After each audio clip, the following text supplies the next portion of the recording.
चलिए अब बात करते हैं the three theories of the universe के बारे में।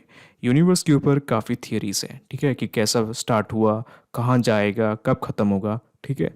तो बट मेन जो तीन थियरीज है वो है the big bang theory, the steady state theory and the pulsating universe theory. तो ये तीन महत्वपूर्ण थियरीज है, आपको याद करना है। चलिए अब देखते हैं सबसे पहले द बिग बैंग थियरी। अच्छा, तो बिग बैंग थियरी क्या होता है? तो बिग बैंग थियरी एक बंदे ने प्रपोज किया था, वो है जॉर्ज लेमाटे। तो इसने प्रपोज किया कि जो पूरा जो यूनिवर्स देख रहे हैं, जो आपका गैलेक्सीज है, जो आपके प्लैनेट्स हैं, जो आपका सन है, सोलर सिस्टम है, नेबुलाइज है, सब कुछ है, वो बेसिकली एक एटम से स्टार्ट हुआ था। एटम तो एग्जैक्टली नहीं, तो बेसिकली एक प्रिमोडियल सूप, मतलब एक छोटी सी चीज़ से स्टार्ट हुआ था और ये बाद में फैल गया, ठीक है। तो उसका ये कहना था। तो ये जॉर्ज लमार्टस बेसिकली एक प्रीस्ट था, ठीक है, मतलब एक प्रीस्ट था। और ये बेसिकली उसके साथ एक मैथमेटिशियन भी था, एक फिजिसिस्ट भी था। तो बहुत ही स्मार्ट आदमी था, ठीक है। तो इसने कहा था कि एक सिंगल प्रिमोडियल एटम से पूरा यूनिवर्स जो आप जो देख रहे हो वो स्टार्ट हुआ। अच्छा, तो उस वक्त इसको उतना सीरियसली किसने लिया नहीं, कोई प्रूफ भी नहीं था। उसके बाद एक बंदा आया, एडविन हबल, ठीक है। एडविन हबल ने प्रपोज किया कि अपना यूनिवर्स जो है वो एक्सपैंड हो रहा है, ठीक है, क्योंकि जो गैलेक्सीज हैं वो एक दूसरे से दूर जा रही है। अच्छा, अब ये क्या होता है? तो आपने याद किया कि ये अपना जो एक स्टार है, ठीक है, उस स्टार के अराउंड 8 प्लैनेट्स हैं, ठीक है, उसको हम कहते हैं सोलर सिस्टम, और इस स्टार का नाम है सन, ठीक है, ये आपको याद है, ठीक है। तो उसको कहते हैं हम सोलर सिस्टम। तो ये सोलर सिस्टम बेसिकली एक बहुत छोटा सा एक सोलर सिस्टम है। वो बहुत सारे जो सोलर सिस्टम को मिला के, जो पास पास जो सोलर सिस्टम को मिला के एक गैलेक्सी बनता है, ठीक है। और जो अपन जो गैलेक्सी में रहते हैं उसको कहते हैं मिल्की वे गैलेक्सी, ठीक है। फॉर एग्जाम्पल इस पिक्चर में देखिए, ये मान के चलिए कि ये है अपना मिल्की वे गैलेक्सी, ठीक है। मिल्की वे गैलेक्सी में यहाँ पे अपना सन है, और बिल्कुल कोने में एक सन है, छोटा सा एक स्टार है, उसको कहते हैं सन। वैसे बहुत सारे स्टार्स हैं, ठीक है। ये बहुत सारे 10⁻11 स्टार्स को मिला के एक गैलेक्सीज बनता है, ठीक है। 1 10⁻11 गैलेक्सीज, बिलियन स्टार्स को मिला के एक गैलेक्सी बनता है, ठीक है। वैसे एक मिल्की वे गैलेक्सी है, ये अपना मिल्की वे गैलेक्सी है, ठीक है। उसमें बहुत सारे स्टार्स हैं, ठीक है, बहुत सारे स्टार्स हैं, ठीक है। उसमें एक कोने में एक छोटा सा एक स्टार है, उसके कुछ 8 प्लैनेट्स हैं, उसको हम कहते हैं सोलर सिस्टम, ठीक है। बहुत छोटा सा एक सोलर सिस्टम है। वैसे ही बहुत सारे स्टार्स हैं, उसको मिला के मिलता है वो मिल्की वे गैलेक्सी। तो ये अपना मिल्की वे गैलेक्सी है, ठीक है। तो वैसे ही पास में अपन ने याद किया था पिछले वाले लेक्चर में कि यहाँ पे पास में सबसे पास वाला जो गैलेक्सी है, अपने मिल्की वे के पास वाला सबसे वाला जो गैलेक्सी है वो है एंड्रोमेडा गैलेक्सी। ये अपने याद किया था। अच्छा, तो ये क्या कह रहा है एडविन हबल ने, कि ये जो गैलेक्सीज हैं इन दोनों के बीच में जो डिस्टेंस है, ठीक है, वो बढ़ते जा रही है। वो कह रहा है जैसे ये अपनी एक गैलेक्सी है, ठीक है, और ये एक दूसरी एक गैलेक्सी है, इन दोनों के बीच में टाइम के साथ जो है डिस्टेंस बढ़ता जा रहा है। वो बढ़ क्यों रहा है किसी को पता नहीं, ठीक है। ये मिल्की वे गैलेक्सी है, इन दोनों के बीच में जो डिस्टेंस है वो बढ़ता ही जा रहा है। अच्छा, अब ये बढ़ क्यों रहा है वो किसी को नहीं पता, बट इसने ये प्रपोज किया कि अगर ये बढ़ता ही जा रहा है तो एक ऐसा टाइम होगा अब पास्ट में कि ये दोनों एक ही जगह लोकेटेड थे, ठीक है। बिल्कुल पास्ट में ये दोनों बिल्कुल पास ही पास में थे ये दोनों गैलेक्सीज, ठीक है।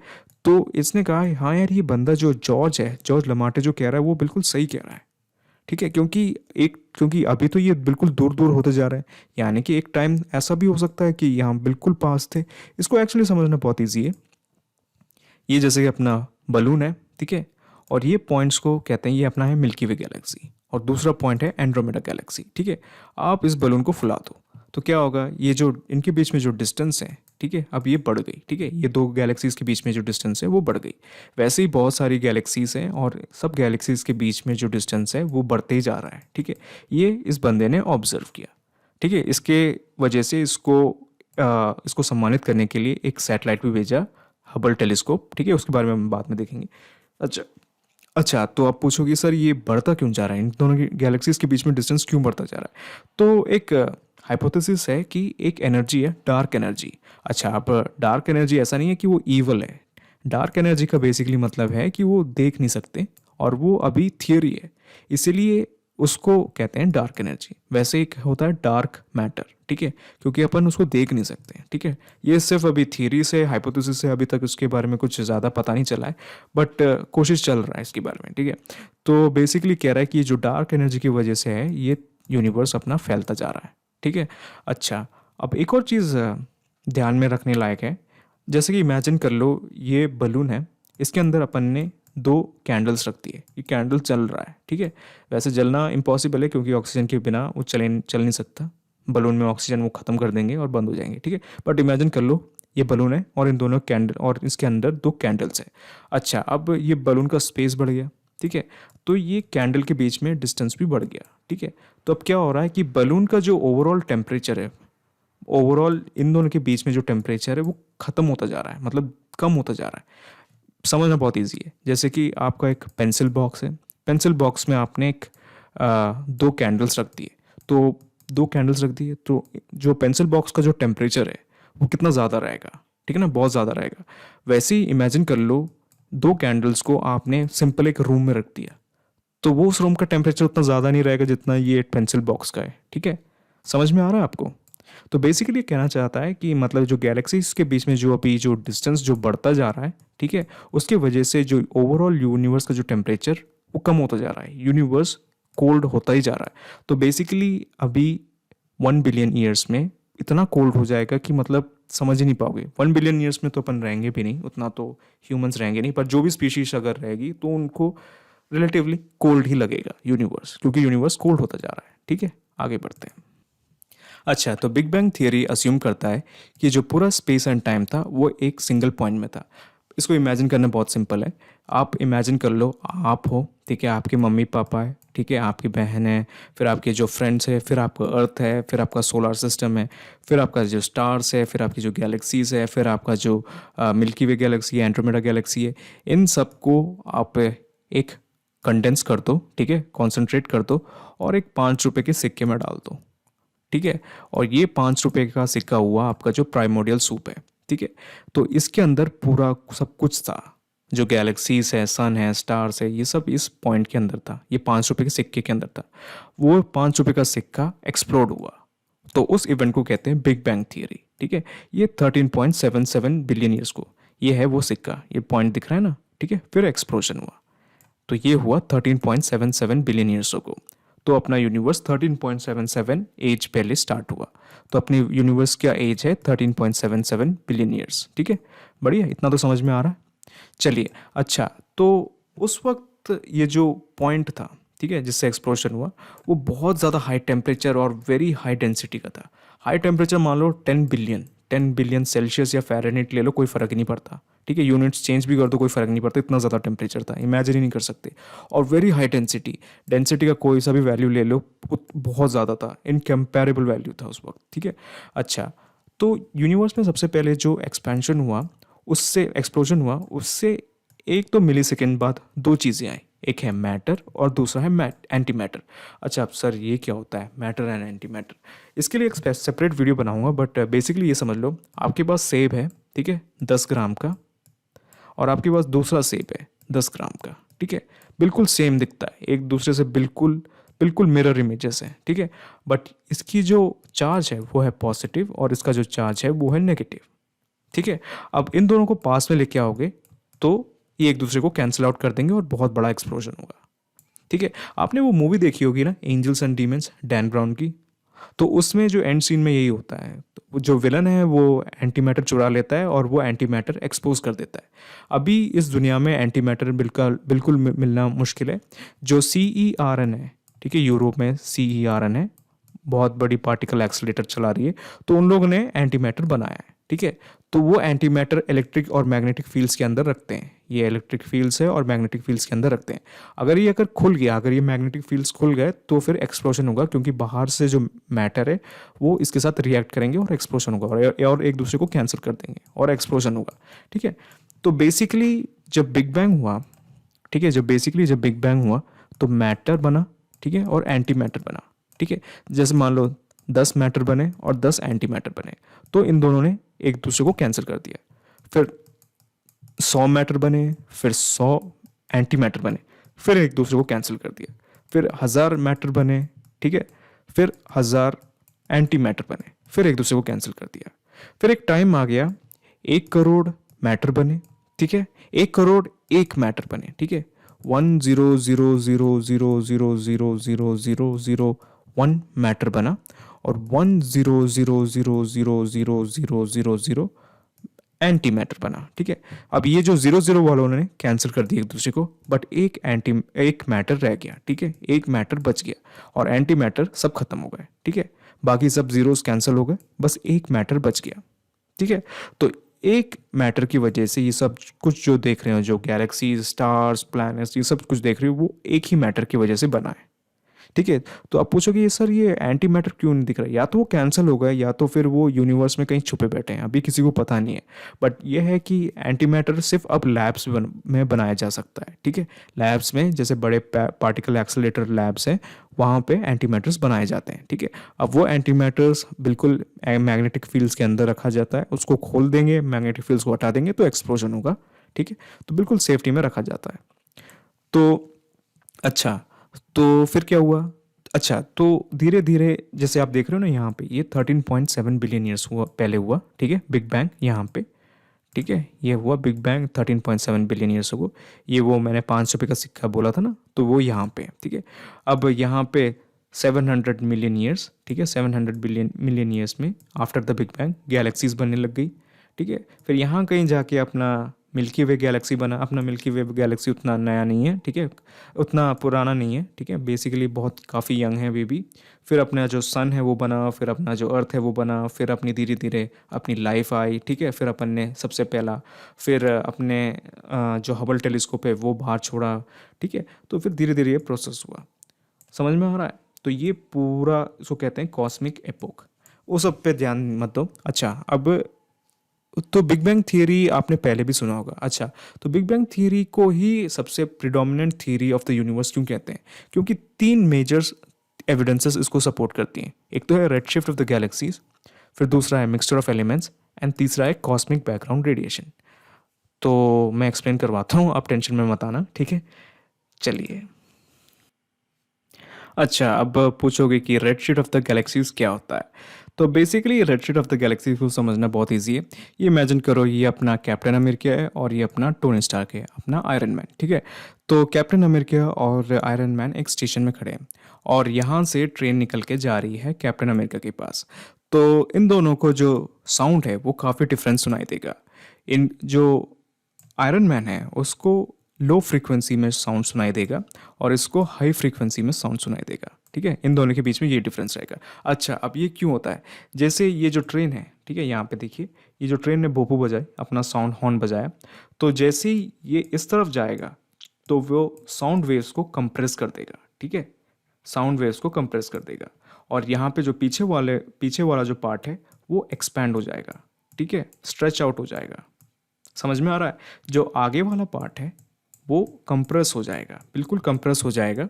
एक तो व्हीकल की स्पीड की वजह से और दूसरा है साउंड के रिएक्शन की वजह से। ठीक है, और दूसरा जो पीछे वाला है वो एक्सपैंड हो जाएगा या स्ट्रेच हो जाएगा। ठीक है, तो इसको जो जैसे टोनी स्टार्क है, ठीक है, तो उसको लो फ्रीक्वेंसी में साउंड सुनाई देगा और इसको कैप्टन अमेरिका को हाई फ्रीक्वेंसी में साउंड सुनाई देगा। ठीक है, ये पिक्चर में आप दिख रहे हो ना, ये ट्रेन इधर की ओर जा रहा है, इसलिए ये जो गोले हैं ये काफ़ी कंप्रेस हो गए हैं। ठीक है, और यहाँ पे जो पीछे हैं जो है वो स्ट्रेच आउट हो गए हैं। समझ में आ रहा है? तो इसको कहते हैं डॉपलर शिफ्ट। और ये जो डॉपलर शिफ्ट है वो एक्चुअली लाइट के लिए भी वैलिड है, क्योंकि लाइट भी एक वेव है साउंड की तरह। ठीक है, थोड़ा सा डिफरेंस है, लाइट एक्चुअली इलेक्ट्रोमैग्नेटिक वेव है और साउंड कुछ अलग ही है। ठीक है, तो इन दोनों में डिफरेंस है, बट ओवरऑल जो वेव की तरह ट्रैवल करते हैं उसमें ये वैलिड है। ठीक है, तो बेसिकली ये कह रहा है कि अगर बेसिकली आप यहाँ पे खड़े हो और आपसे कोई बंदा दूर जा रहा है इस तरफ, ठीक है, तो इस बंदे के पास कोई अगर लाइट है तो उसको आपको जो इसके बंदे से जो लाइट आती हुई दिखेगी वो रेड कलर की दिखाई देगी। ठीक है, अगर दूसरा एग्जांपल ले लेते हैं, अगर ये आप हैं और यहाँ पे एक बंदा है, वो आपके पास आ रहा है और ये इसके पास एक टॉर्च है, तो ये आपको जो लाइट दिखाई देगी वो ब्लू कलर की दिखाई देगी। ठीक है, जो दूर जाएगा उसको आपको वो रेड दिखेगा। ठीक है, और आपके पास आएगा तो आपको ये ब्लू दिखेगा। बस इतना समझना है। समझ में आ रहा है? अच्छा, तो आप कहना क्या चाहते हो? तो बेसिकली मैं कहना चाहता हूँ कि आपने याद किया कि बिग बैंग की वजह से आप अभी भी दूर जा रहे हो। ठीक है, आप बेसिकली अभी भी बहुत दूर जा रहे हो एक दूसरे से। ठीक है, बहुत, ये जो गैलेक्सीज हैं वो एक दूसरे से बहुत दूर जा रही है, आपने याद किया। ठीक है, तो बेसिकली मैं कहना क्या चाहता हूँ कि जब ये जो गैलेक्सीज दूर जा रही है ये मान के चलो ये अपना एंड्रोमेडा गैलेक्सी है, ये अपन से दूर जा रहा है, इसीलिए इसकी जो लाइट है, ठीक है, इसकी जो लाइट है वो रेड कलर की दिखने लग रही है। ठीक है, अगर ये बिल्कुल पास में, बिल्कुल कहीं दूर नहीं जा रही होती, जो इसकी जो लाइट अर्थ के पास आ रही है वो बिल्कुल सीधा लाइट दिखता है। ठीक है, आपने ये याद तो ये किया होगा ना कि मतलब ये जब लाइट प्रिज्म से जाता है तो विबग्योर फॉर्म करता है। ठीक है, विबग्योर, ठीक है, विबग्योर। ठीक है, तो रेड जो रेड है वो सबसे लोअर फ्रीक्वेंसी में रहता है। ठीक है, ब्लू हाई फ्रीक्वेंसी में रहता है। ठीक है, विबग्योर तो आपको पता ही होगा, आप रेनबो देख लो। ठीक है, ये यहाँ पे ब्लू है, ये अपने हाई फ्रीक्वेंसी लाइट होती है, और यहाँ पे रेड है तो ये लो फ्रीक्वेंसी लाइट है। तो बेसिकली जब भी कोई भी चीज़ आपसे दूर जाती है, ठीक है, तो वो रेड कलर की लाइट एमिट करती है, ऐसा समझ लो। और अगर आपके पास कोई चीज़ आ रहा है, ठीक है, तो फिर वो ब्लू कलर की लाइट दिखने लगेगी। तो बेसिकली साइंटिस्ट ने ऑब्जर्व किया कि जो गैलेक्सीज हैं वो अपन से दूर जा रही है, इसीलिए आपको उनकी जो लाइट है वो रेड कलर की दिखाई दे रही है। ये सब गैलेक्सीज दूर जा रही है, इसीलिए आपको लाइट रेड कलर की दिखाई दे रही है। अगर गैलेक्सीज पास आती तो आपको ब्लू कलर की दिखाई देती। ठीक है, तो इसको कहते हैं red shift of the galaxies. तो ये कंफर्म करता है कि गैलेक्सीज दूर जा रही है। ठीक है, यानी कि बिग बैंग हुआ है। समझ में आ रहा है, ये सबसे बड़ा प्रूफ है। चलिए अब दूसरे प्रूफ के पास जाते हैं। तो दूसरा प्रूफ है मिक्सचर ऑफ एलिमेंट्स। अच्छा, अब मिक्सचर ऑफ एलिमेंट्स क्या है? तो basically big bang theory predict करता है कि कुछ एलिमेंट्स होने चाहिए, जैसे अपना जो मिल्की वे गैलेक्सीज है, ठीक है, उसका स्ट्रक्चर ऐसा है तो उसमें पर्टिकुलर सेट ऑफ एलिमेंट्स होने चाहिए। ठीक है, वो बिग बैंग थियरी प्रेडिक्ट करता है। और दूसरी गैलेक्सी है जैसे एंड्रोमेडा गैलेक्सी है, उसमें इतने टाइप के एलिमेंट्स होने चाहिए। तो जैसे ये प्रेडिक्ट करता है वैसे के वैसे ही अपन को एस्टिमेट मिल रहा है। ठीक है, कि मतलब यहाँ पे इतना ग्राम ये होना चाहिए तो वैसे भी, और यहाँ पे इतना ग्राम ये होना चाहिए। तो जब एक्सपेरिमेंट कंडक्ट करवा रहे हैं तो ये थियरी के साथ मैच कर रहा है। ठीक है, तो बिग बैंग थ्योरी जितना प्रेडिक्ट कर रहा है उसके हिसाब से न्यूमेरिकल वैल्यू आ रहा है। तो मिक्सचर ऑफ एलिमेंट्स बेसिकली यही कह रहा है। अच्छा, अब एक तीसरा चीज़ है कॉस्मिक बैकग्राउंड रेडिएशन। अच्छा सर, अब ये क्या होता है? बेसिकली ये क्या होता है, ये अपना अर्थ है, ठीक है, और यहाँ पे सब जगह गैलेक्सीज हैं। अर्थ के चारों नहीं, मतलब सब जगह गैलेक्सीज हैं। अर्थ एक गैलेक्सी है, वो मिल्की वे के अंडर है। ठीक है, अर्थ भी एक गैलेक्सी है, जो अर्थ एक प्लैनेट है जो मिल्की सोलर सिस्टम के अंदर है। सोलर सिस्टम मिल्की वे गैलेक्सी के अंदर है, और वैसे ही बहुत सारी गैलेक्सीज है। अब सब गैलेक्सी से लाइट आ रहा है। ठीक है, आपने बोला कि ये जो गैलेक्सी से जो लाइट आ रहा है वो रेड है, वो रेड कलर का है। बट एक और लाइट पकड़ रहा है, अर्थ के जो टेलीस्कोप है एक और लाइट पकड़ रहा है, वो एक फेंट ग्लो है। ठीक है, वो एस्टिमेट किया गया है कि ये जो लाइट है वो बहुत दूर से आ रहा है। बहुत दूर से मतलब यानी कि बहुत पास्ट में। तो यूनिवर्स की खासियत है, जितना आप दूर देखोगे अपन को उतना पास्ट में दिख सकते हैं। ठीक है, आपने 10 बिलियन पास्ट में देखा, यानी कि 10 बिलियन पास्ट में देखा, यानी कि 10 बिलियन साल आपने पास्ट में देख लिया। ठीक है, 10 बिलियन साल आपने 10 बिलियन लाइट ईयर्स आपने दूर देखा, यानी कि 10 बिलियन लाइट ईयर्स आपने पास्ट में देखा। तो वो एस्टिमेट कर रहा है कि एक फेंट ग्लो है जो अर्थ रिसीव कर रहा है हर जगह से।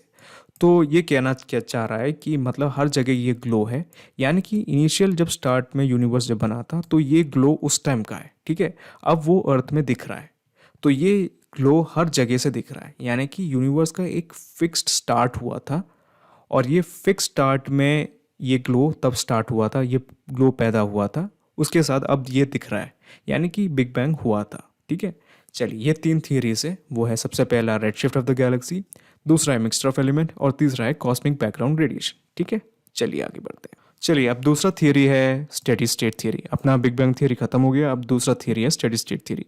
तो इसका थियरी ये कहना है कि यूनिवर्स पहले भी ऐसा ही था, ठीक है, अभी भी ऐसा ही है, और बाद में भी ऐसा ही रहेगा। ठीक है, is was and always will remain same, was is and always will remain same। ठीक है, तो अगर यूनिवर्स सेम भी नहीं हुआ तो उसकी जो एवरेज डेंसिटी है वो हमेशा सेम रहेगी। ठीक है, अच्छा आपका डेंसिटी का फॉर्मूला क्या है? डेंसिटी का फॉर्मूला है मास बाय वॉल्यूम। आप यूनिवर्स को मान के चलो एक बलून है, ठीक है, एक बलून के अंदर 2 पत्थर डाले हैं। ठीक है, अब बलून थोड़ा सा एक्सपैंड हो गया। ठीक है, बलून थोड़ा एक्सपैंड हो गया, यानी कि वॉल्यूम एक्सपैंड हो गया।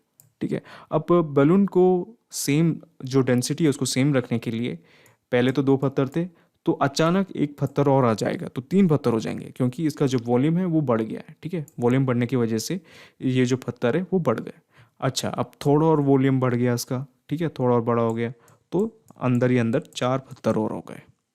समझ में आ रहा है? तो बेसिकली डेंसिटी हमेशा सेम रहेगा, अगर वो यूनिवर्स का वॉल्यूम अगर बढ़ेगा तो उसका मास भी बढ़ेगा, ताकि डेंसिटी बिल्कुल सेम रहे।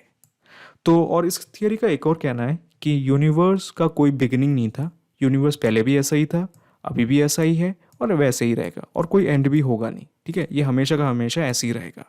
बिग बैंग थियरी का कहना है कि बिग बैंग हुआ था, उसके बाद यूनिवर्स अब बड़ा होता जा रहा है, बड़ा होता ही रहेगा, ठीक है, उसका ये कहना है।